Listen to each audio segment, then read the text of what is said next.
We are joined by the Massachusetts Institute of Technology. They just completed play in the third game of the 2016 NCAA Division III Softball Championships. They defeated Illinois Wesleyan 2-0. Joining us is catcher Ali Trueworthy, pitcher Lexi Marshall, and head coach Jennifer Williams. Coach, tell us a little bit about today's game, please.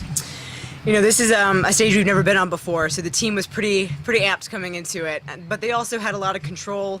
We have a lot of good routines established. They have great relationships between each other that help make sure that they keep each other focused.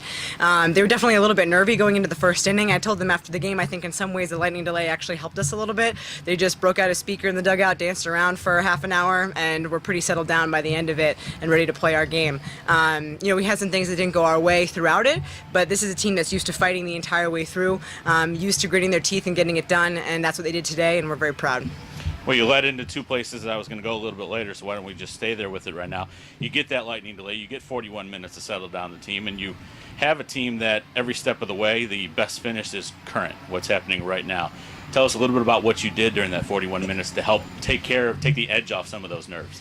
Yeah, as soon as it happened, I turned to our resident speaker holder, Jasmine, one of our other players. She always has a speaker that she carries with her and plays music on the bus everywhere we go. And so I said, Jazzy, do you have your speaker? She said, yep. I said, all right, fire it up. And then I said, we're gonna go get you some snacks, we'll get you some drinks, have a little party, we'll do a little lightning delay party while we're waiting.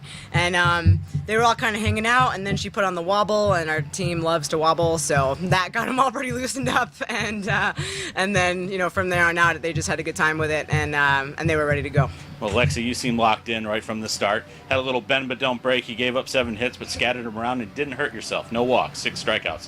Talk a little bit about your performance today and just what you were feeling out there in the circle. Yeah, so my goal for the season was to make it here, and now that we're here, everything else is just icing on the cake, and I can throw with freedom. I love throwing in the heat, finally. She hates throwing in cold, hates throwing in the cold. Yeah.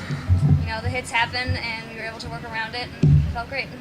Tell us about, do you have anything when you get in situations like that? Do you have a go-to mentality or a go-to pitch that is sort of your thing that you know that you can make it happen when you get to that situation? Not really. I mean, I stayed confident. I know I've been in that situation before. It happened in regionals, the same thing.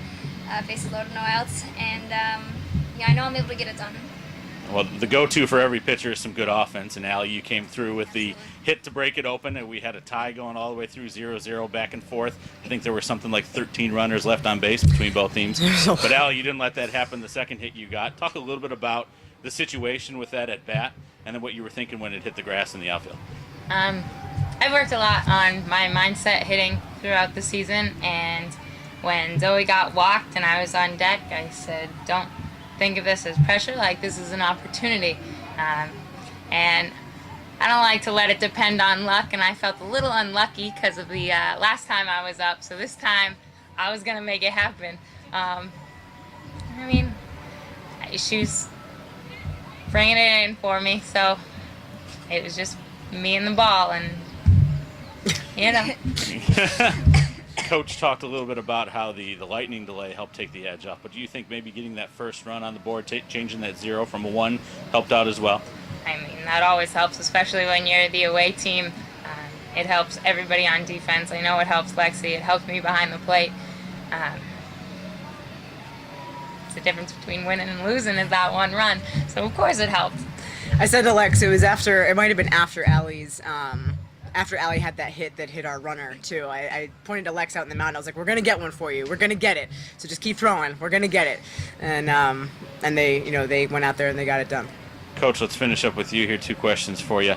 You're staying in the winner's bracket portion now. How important is that in a tournament play like this, where you've got, first off, you got double elimination, but then you've got a best-of-3 series? How important is it to stay in that top part of the bracket? That's huge for us. You know, we're not the biggest team here by far, and you know, this is a team that they're used to operating on very little sleep, but it's not good for them in terms of their performance. And the couple of days leading up to today, you know, today we were able to get them a lot of rest, but the 2 days before that with travel were pretty hectic and pretty tiring. So it's great that we have a set game time. It's in the afternoon. We're able to just really take our time, stay in our routine, and really get them the rest they need to come out and perform the way they know how. So, and then it just, you know, similar to what they were alluding to with getting a run, this helps us stay relaxed. You know, this helps us know that we have another day to go play softball, and that's huge for us, and we're really excited about it, and excited to be here. Well, that next day is actually tomorrow. You get the winner of Rowan versus Messiah at 4 o'clock tomorrow. A little bit of an early look. Tell us what you know about those two squads coming in. I mean, we know they're both very good teams, and we know that Rowan in particular has a little bit more experience with being at this level than we have so far. But I think in a lot of ways, we're able to bring a lot of fire and energy because of that. This is all new and fresh to us, and it's really exciting. And this is a team that's very good at channeling that excitement into focus. These are MIT kids. They're very good at bearing down and focusing when they decide that's what they're going to do. And we've worked a lot this season on being able to channel that in the right moment. And I think that's what this is about for us. And then really enjoying this moment with each other. So there are a couple of really good ball teams. We're going to stick around for a couple innings and see what we can. But either way, we're going to come out and play our game. Well, Coach, Ali, and Lexi, thank you very much, and good luck in your next game. Thank you very much.